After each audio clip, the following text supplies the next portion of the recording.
আসসালামু আলাইকুম গাইস, কেমন আছেন আপনারা সবাই? আশা করি সবাই অনেক ভালো আছেন। আমি দীর্ঘ প্রায় ১ মাস আগে আমার কিছু মলি মাছ অরেঞ্জ মলি এবং ব্ল্যাক মলি ক্রস ব্রিডিং এ দিয়েছি এবং আমি অনেক সাকসেসফুলও হয়েছি। দেখেন এখানে হিউজ ফ্রাই, এখানে প্রায় ৫৬টার মতো শুধু মলির ফ্রাই আছে এবং গাপ্পির ফ্রাই আছে ৮০টার মতন।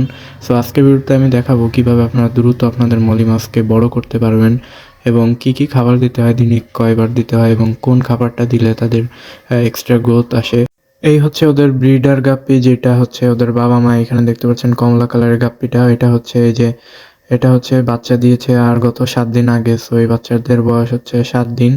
আর আমি এদের সাথে ব্ল্যাক মলিকে ক্রস করেছি। দেখা যাক এদের রেজাল্ট কেমন আসে, বড় হওয়ার পরে বোঝা যাবে। সো এদের আমি ব্রিডিং এর জন্য সাকসেসফুল হয়েছি, কারণ এখানে আমি ৮০ লিটার পানি দিয়েছি। সো যত বেশি পানি দেবেন মলি মাছ তত সুন্দর ব্রিড করবে। আর বাচ্চা বড় করার জন্য আমি ইউজ করতেছি একটা ৪০ লিটারের ট্যাঙ্ক, ডিআইওয়াই ট্যাঙ্ক। এই ট্যাঙ্ক কীভাবে বানাইতে হয় ওই ভিডিওটা আমি আগেই আমার ইউটিউব চ্যানেলে আপলোড করেছি, অবশ্যই দেখবেন। সো ফার্স্ট হচ্ছে আপনারা যেই প্যালেট খাবারটা দেন, যেমন গুঁড়া খাবার যেটা আমরা দিই কোয়ালিটি গোল্ড, ওই খাবারটা অনেকে কী করে গুঁড়া করে দেয়, যার কারণে পানি ময়লা হয়। সো মলি মাছের বাচ্চা যেহেতু একটু বড়, তো ওদের গুঁড়া খাবার দেওয়ার দরকার নেই। এই যে দেখেন এই খাবারটা আপনারা প্রতিদিন ওদের ২ ঘন্টা পর পর ১ চিমটি করে দিবেন। ঠিক আছে? যেহেতু এদের পেটের ডাইজেস্টিং সিস্টেমটা অনেক ভালো জন্ম হওয়ার পরেই। সো এদের বারবার খাবার দিতে হবে। সো ১ চিমটি পরিমাণ আমি খাবার দিয়ে দিচ্ছি। দেখেন এরা খাবে। দেখেন গাপ্পির বাচ্চাও চলে আসছে খাওয়ার জন্য। ঠিক আছে?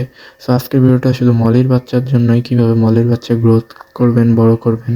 সো দেখেন মলির বাচ্চা কিন্তু ইজিলি খাইতে পারতেছে খাবারগুলা। ঠিক আছে? এবং ওরা সব খাবার খাবে।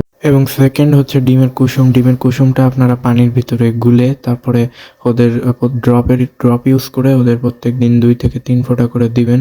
সো এটা দিবেন সপ্তাহে ২ বার। এবং টিউবিফেক্স ওয়ার্ম যেটা আছে ওইটা দিলে সবথেকে ভালো হয়। ওটা আপনারা সপ্তাহে ১ বার দিতে পারেন এবং আরও কিছু লাইভ ফুড যেমন ডাফনিয়া, ব্লাড ওয়ার্ম এগুলাও দিতে পারেন।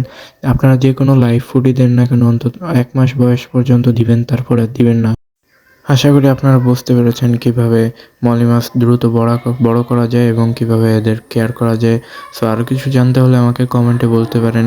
আর যারা মাছ আমার কাছ থেকে সংগ্রহ করবেন তারা হোয়াটসঅ্যাপে আমাকে নক দিতে পারেন। সো আজকের ভিডিওটা এই পর্যন্ত। যারা এখন সাবস্ক্রাইব করেন, সাবস্ক্রাইব করেন। So bye bye guys.